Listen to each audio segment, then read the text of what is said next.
Options trading मध्ये दिशा माहीत नसताना सुद्धा पैसे कमावता येऊ शकतात का?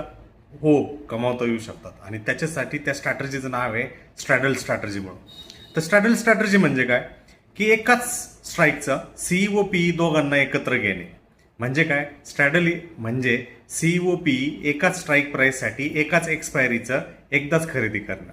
उदाहरणार्थ निफ्टीचा स्पॉट 17,200 आहे असं कन्सिडर करूया. त्यावेळेस 17,200चा सी व 17,200चा पी हे एकत्रित घेतले गेले तर त्याला स्ट्रॅडल असं म्हटलं जातं. मग काय, जर निफ्टीचा स्पॉट 17,200च्या आसपास जर सस्टेन जर राहतोय म्हणजेच एटीएम स्ट्राईक ही 17,200 होऊन जाईल आणि एक्सपायरी जी कुठली असेल वीकली किंवा मंथली तुम्ही तिथं कन्सिडर करू शकता.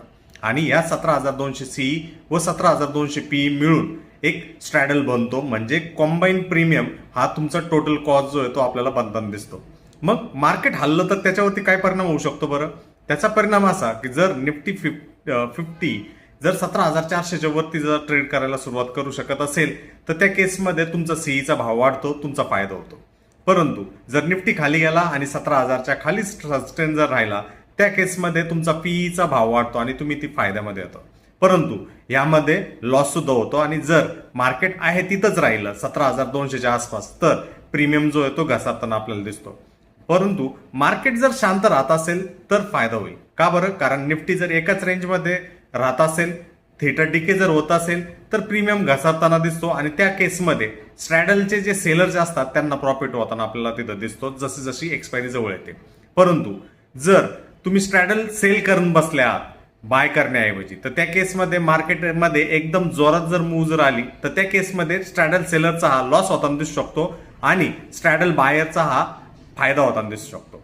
जर विक्स अचानक जर हल्ली तर त्याचा सुद्धा प्रॉब्लेम जो आहे तो क्रिएट होताना दिसू शकतो. म्हणजेच काय, ऑप्शन सेलरसाठी स्ट्रॅडल जे एकदम भारी आहे कारण तिथं 70% ऑफ टाइम मार्केट जे साईडवेज होतं आणि त्याच्यामध्ये प्रीमियम डिके आणि जशी जशी एक्सपायरी जवळ येते त्याचा फायदा त्यांना होताना तिथं दिसू शकतो. मग काय, याचा अर्थ असा आहे की मार्केट जेव्हा किंवा 17,200च्या स्ट्रॅडलच्या प्राइसला तुम्ही कन्सिडर करता तर बायरच्या पर्स्पेक्टिव्हनी आणि सेलरच्या पर्स्पेक्टिव्हनी त्याला व्यवस्थितरित्या अनालाइज करा.